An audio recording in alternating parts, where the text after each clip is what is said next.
Hello, my favorite listener. It's Friday, and this is episode 2 of The Birch Bride.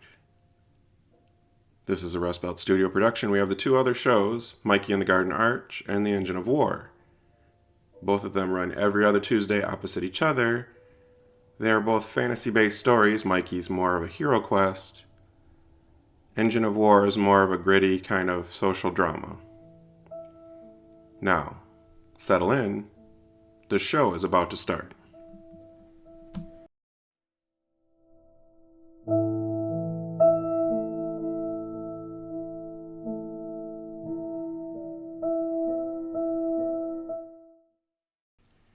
What started off as a chance meeting and a wedge in a door quickly grew to walks, to hand-holding, to talks, to the discussion of marriage.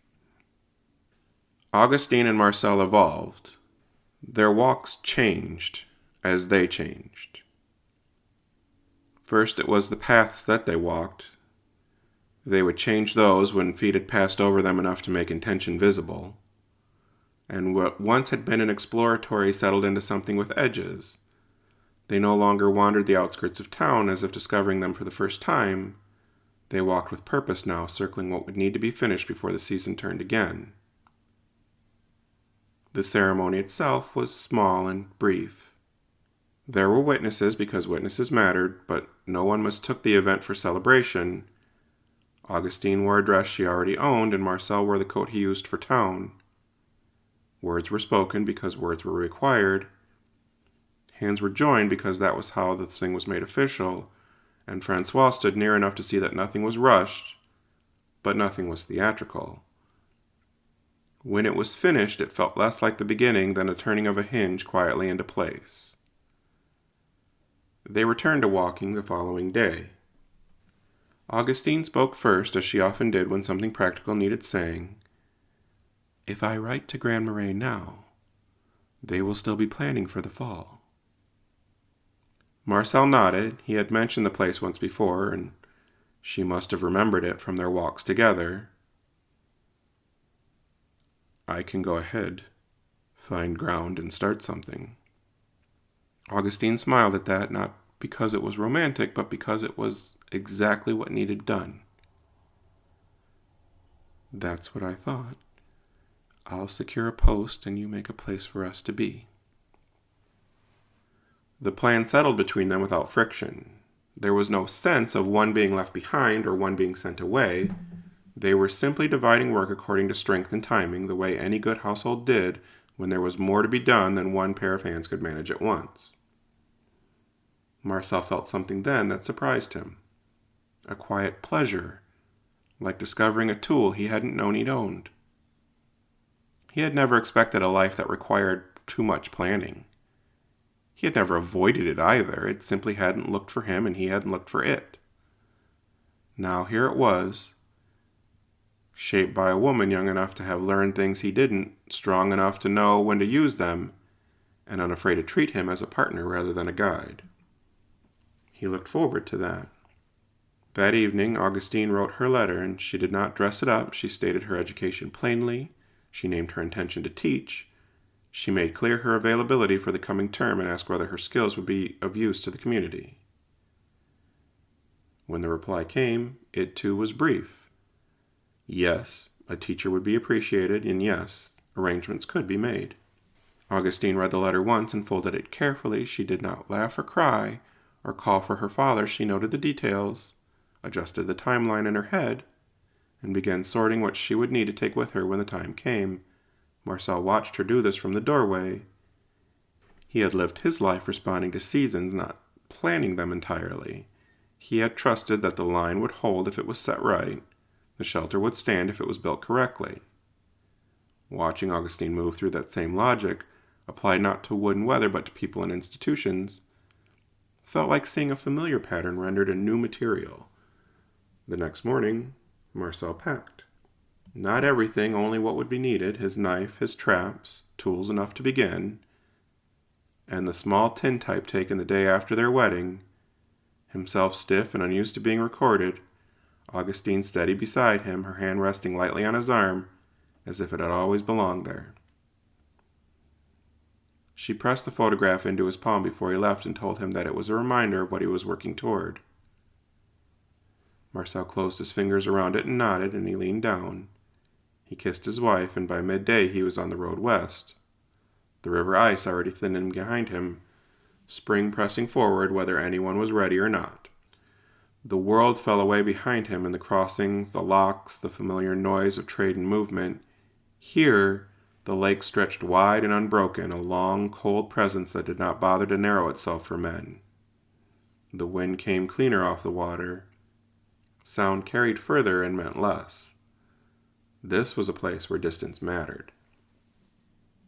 Marcel walked it slowly, not because he was tired, but because he was listening. The ground changed underfoot, hard packed in places, soft where meltwater gathered and refused to drain.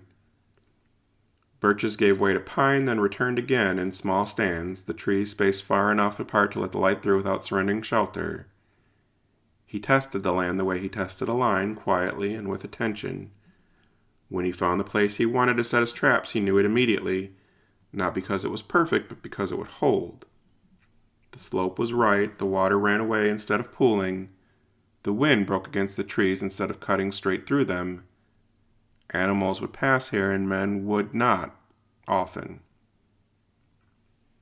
He knelt and began setting his first trap, and he was nearly finished when he sensed the presence behind him. Not danger, just the awareness of another man moving with intention, and Marcel did not turn right away. He finished what he was doing, pressed the snow down firm, then he stood. The man watching him was about his own height, perhaps a little slighter, his coat worn thin in the shoulders from years of work. His beard was darker, his eyes sharp and curious without being intrusive. He stood far enough back to show respect. "You set that clean," the man said in French. Marcel nodded, but he replied in English, "I'm guessing so do you." The man smiled, not wide, but smiled. He was clearly pleased. "Jacques," he said, stepping closer and offering his hand. "Marcel." They shook once, firm enough. Jacques gestured toward the trap that Marcel had just finished. "You're new to this stretch?" "I am." "Most men don't bother too far from the easy crossings." "That's why I came." Jacques laughed quietly at that, the sound carried off by the lake wind almost as soon as it left his mouth, and they walked the line together for a time, exchanging small observations the way trappers did, where snow stayed late, where hares doubled back, where foxes tested before committing. There was no boasting, no measuring, just confirmation. At one point, Jacques glanced at Marcel's pack and nodded toward it. "You settling?" "Yes." Jacques did not ask any more questions. He waited. And Marcel reached into his coat and took out the tintype, and he held it carefully as if the cold might crack it. Jacques leaned in respectfully. "This is my wife?" Augustine's steady gaze met him without shyness, and her hand on Marcel's arm looked natural there, as if it had found its place without instruction. "She looks like a lady who knows her mind." "That she does." Jacques handed the photograph back gently, and there was no envy in his expression, only something like relief. That's good to have another Frenchman out here, and a married one at that. Marcel felt the truth of that settle in for him. This far from the river, companionship mattered, not crowding companionship, but the kind that stood at a distance and showed up when it counted. They walked on together as the afternoon stretched, the lake shifting colors beside them. Jacques pointed out a stand of birch further inland, light spilling through the trunks in a way that suggested the shelter without enclosure. Marcel followed his gaze and felt something click. "Oui, I could see this." This time, Jacques smiled in earnest. By the time they parted, the light was thinning and the wind had turned sharper. Marcel returned to his camp spot with his shoulders lighter than they had been when he arrived. He took out the tintype once more before stowing it away, his thumb brushing the edge of it without thought. This land was choosing, the work was beginning, and he would not be alone in it.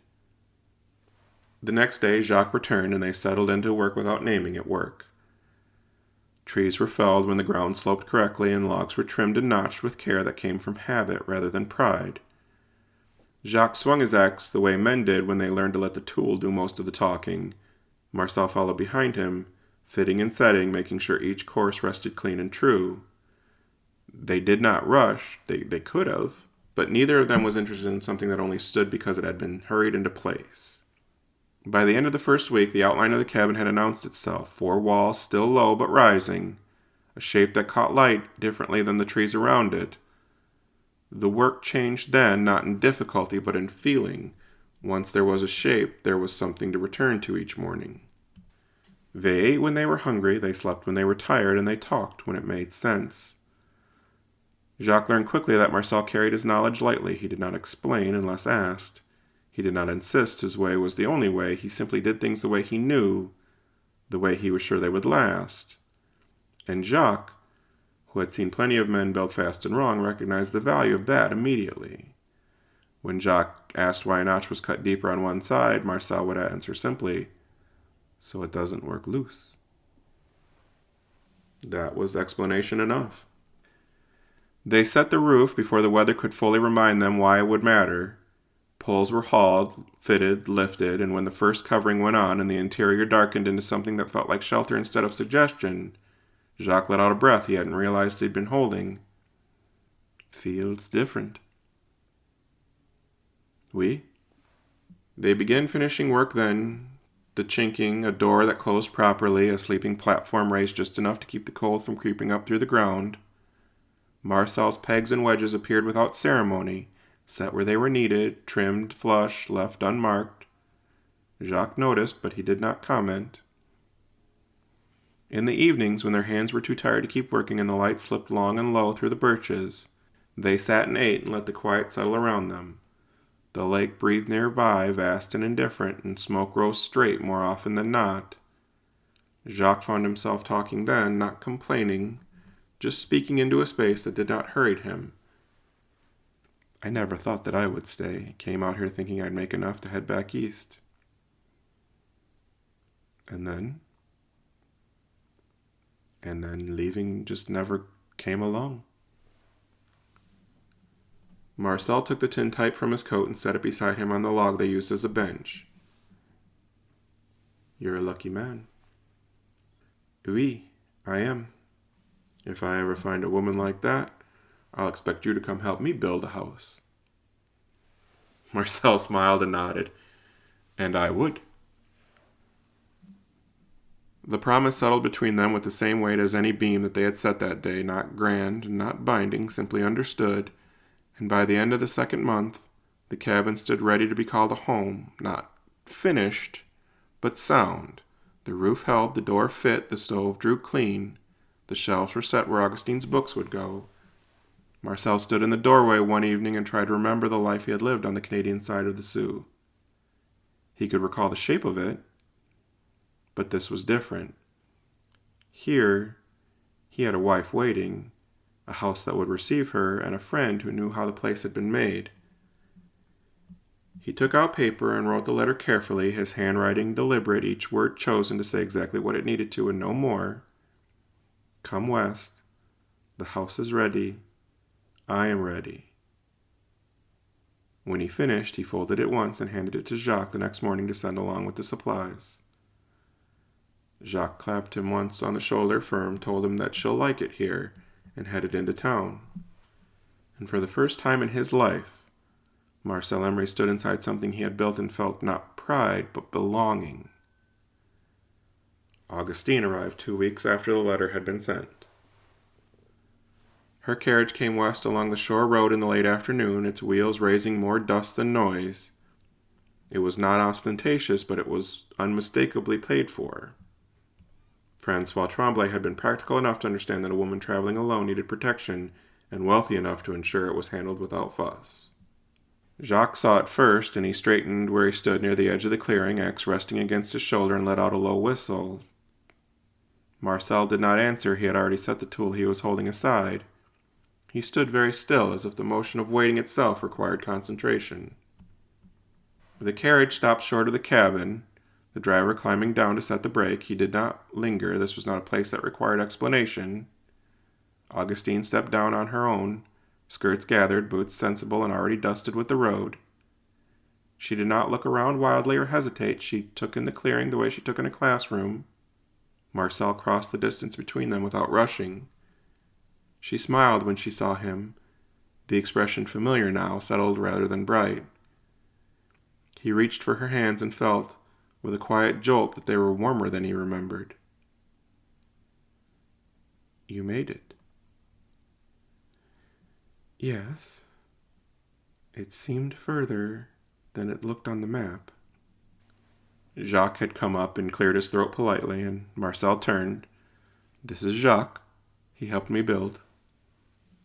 Augustine offered her hand at once, and Jacques took it carefully, as if aware he was holding something that had already earned its place. You came alone? I did. My father sent the carriage. Any more like you at home? Sisters, perhaps?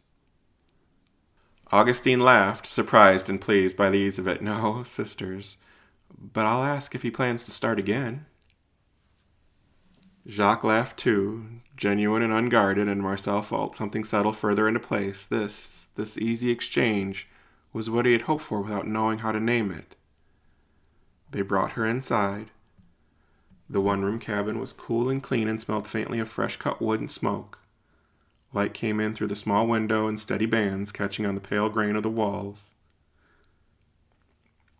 Augustine set her bag down and turned slowly, taking it in. She did not comment on the size. She noticed the door first, how it closed cleanly without sticking, how the latch met its place without forcing. She ran her fingers along the frame and felt the smoothness where a wedge had been trimmed flush. She moved to the shelves next, touching the pegs that held them in place. Each one was shaped slightly differently, but all were set true. She smiled at that, not because it was charming, but because it had grown familiar. These are your pieces. Marcel watched her recognize them with a kind of gratitude he had never expected to feel. He made them because that was how he worked. Seeing her understand them, not as decoration but as intent, felt like being known in a language he had never spoken aloud. That was enough. The trio ate together that evening, the lake breathing steadily beyond the trees. Augustine spoke of the schoolhouse she would see in the coming weeks. She had a brief coughing fit and waved the men off, complaining of dust from the road. Jacques spoke of winters that lingered longer than expected. Marcel listened, his eyes moving between them, aware, deeply aware of the improbability of it all. A woman without escort, a house raised by two men and held together with quiet knowledge, a life begun west of the river, beyond easy return. And as dusk settled and the light softened, Augustine stood in the doorway and looked out at the birches surrounding the clearing. She reached out without thinking and touched Marcel's arm, her hand settling there as naturally as it had in the photograph. She pulled herself toward him and kissed him lightly, and then commented on the beard that had formed since she'd left him. She told him that they'd have to take care of that too, and he pulled her closely, and he told her he'd take care of anything she ever wanted.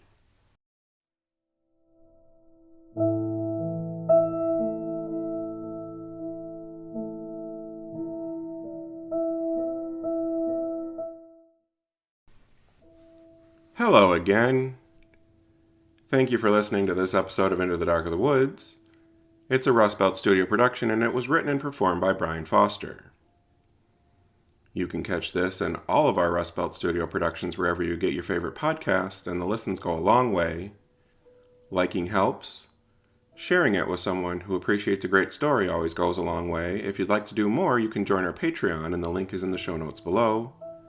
At the $2 grip tier, you'll get early and ad-free access to all of our shows. For $5, you get access to the Projectionist booth, where you'll get Third Thursday featurettes as well as other content exclusively to Patreon. At $9, you become an executive producer, where you get everything I've already mentioned, as well as help shape the future of the studio. However you can help us, we always appreciate it, and until next time, my favorite listener.